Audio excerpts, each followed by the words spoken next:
Hello everyone, welcome back to Sydney and Starlet, and if you're new here, welcome, enjoy the videos. So today me and Sydney are going to be reading Disney Pixar Finding Dory. So let's begin. Whoops.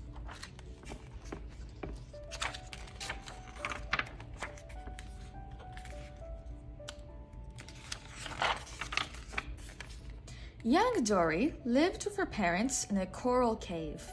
Dory was forgetful, so her parents taught her to introduce herself. "Hi, I'm Dory. I suffer from short-term memory loss," the little blue fish would always say again and again. Although her parents tried to watch out for her, young Dory ended up lost in the big blue ocean. She couldn't remember the way home. Dory asked for help. Sadly, none of the fish she had met knew where she lived, so Dory just kept swimming. Time passed, and she remembered less and less. By the time Dory grew up, she forgot that she was even looking for her family. Then Dory bumped into a clownfish named Marlin, who was looking for his family. Dory and Marlin went on an incredible adventure to find Marlin's son, Nemo.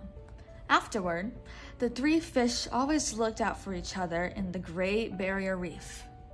One day, Nemo's school was going on a field trip to see the stingray migration. Dory went along. "Migration is about going home," explained Mr. Ray, the teacher.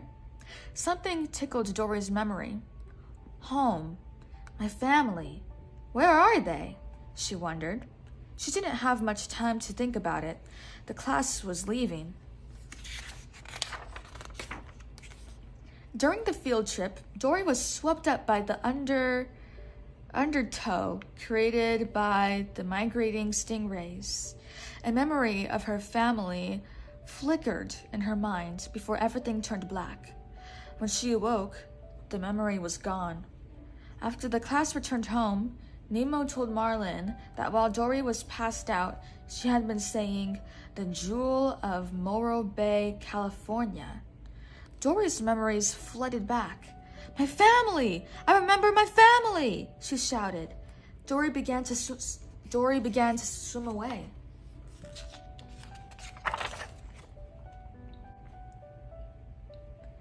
"Dory, California is all the way across the ocean," Marlin reminded her.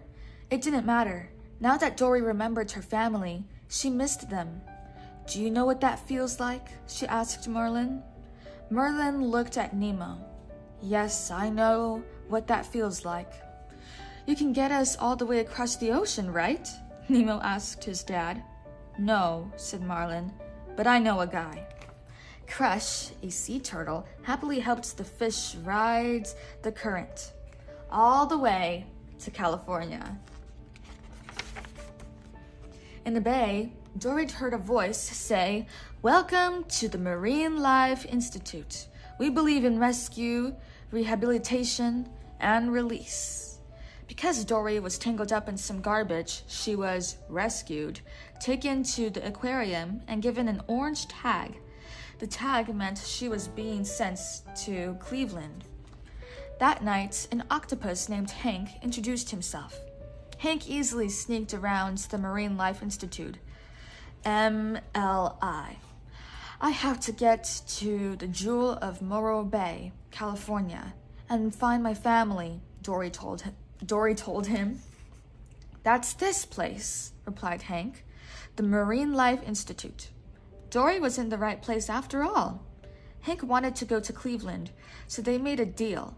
Hank would help Dory find her parents in exchange for her orange tag. Hank showed Dory a map to find where her parents lived. Dory wasn't sure, but she saw a purple shell and remembered making paths out of shells when she was little. Suddenly, a human walked down the hall. As Hank slithered out of sight, Dory dived into a bucket of fish and ended up in a tank with an enormous whale shark named Destiny. Happily, Destiny knew Dory. When they were younger, the two fish had talked through the pipes. Destiny had even taught Dory how to speak whale. The whale shark knew that Dory was originally from a special exhibit. The little fish could swim through the pipes to get there. But Dory was afraid if she did, she would get lost. Lucky for Dory, Hank appeared, looking for her orange tag. She needed his help. Hank couldn't fit through the pipes with Dory, so they found another way to get to the exhibit. It was a wild trip.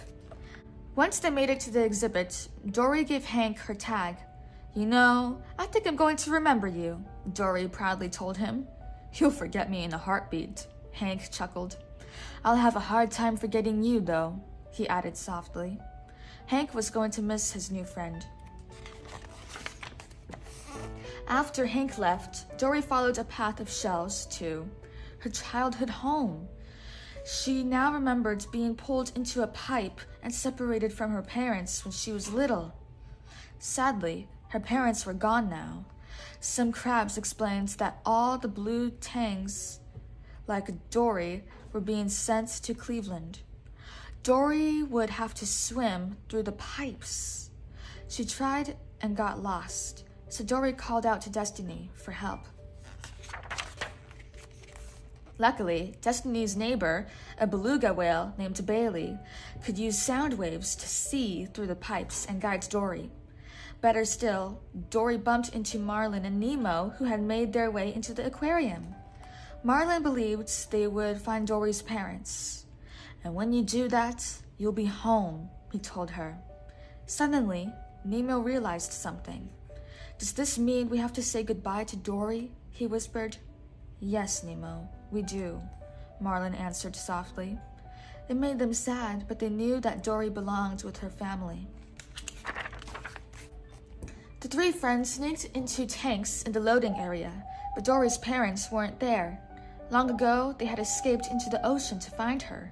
Now Dory, Marlin, and Nemo didn't have time to escape. They were about to be sent to Cleveland. Hank tried to rescue them. He grabbed Dory, but she slipped out of his grasp and fell down a drain that led to the ocean. Hank was put back into a tank and packed onto the truck, along with Marlin and Nemo. In the ocean, Dory swam through a kelp forest, crying, "I've lost everyone." Then she spotted a trail of shells. "I like shells," she remembered. She followed them right to her parents. Dory's parents had never stopped searching for their daughter. They had hoped the shells would lead her home. "And you know why you found us?" asked Dory's mom. "Because you remembered. You remembered in your own amazing Dory way."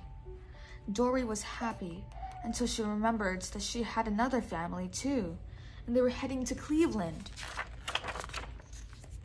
Dory needed to find the truck heading for Cleveland. She called out to Destiny.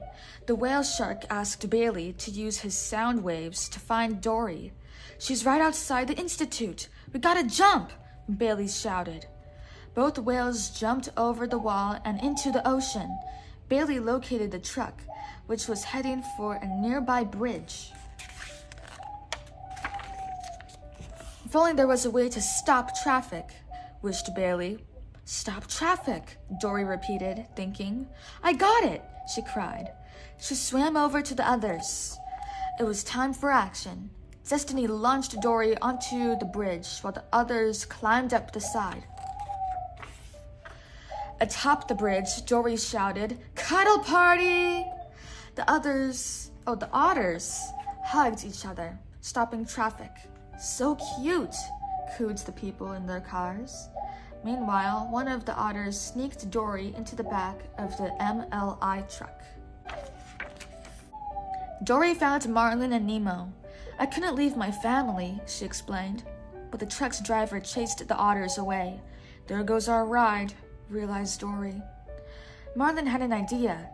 Earlier, he had made friends with a loon. He called out to her, and she arrived with the bucket, returning Marlin and Nemo to the sea. Dory wouldn't leave without Hank, though.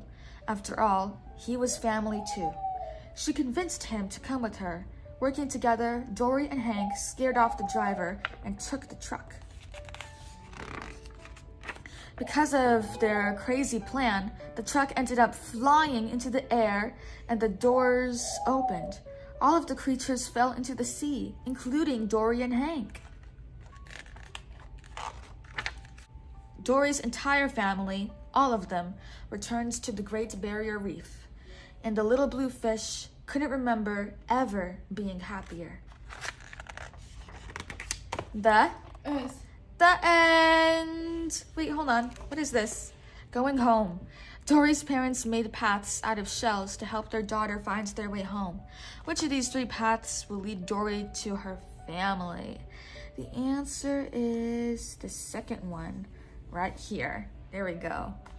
So that is it for today, everyone. We really hope you all enjoyed it, and we will see you all next time. Bye-bye. Bye-bye. Pick out your favorite page.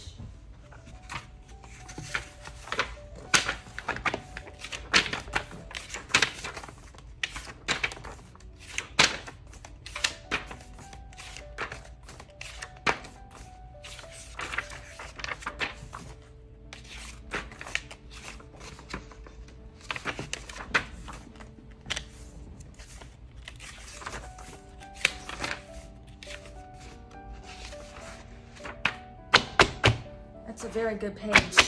Who's your favorite character? Hank. Hank. Good choice. Bye-bye. Going.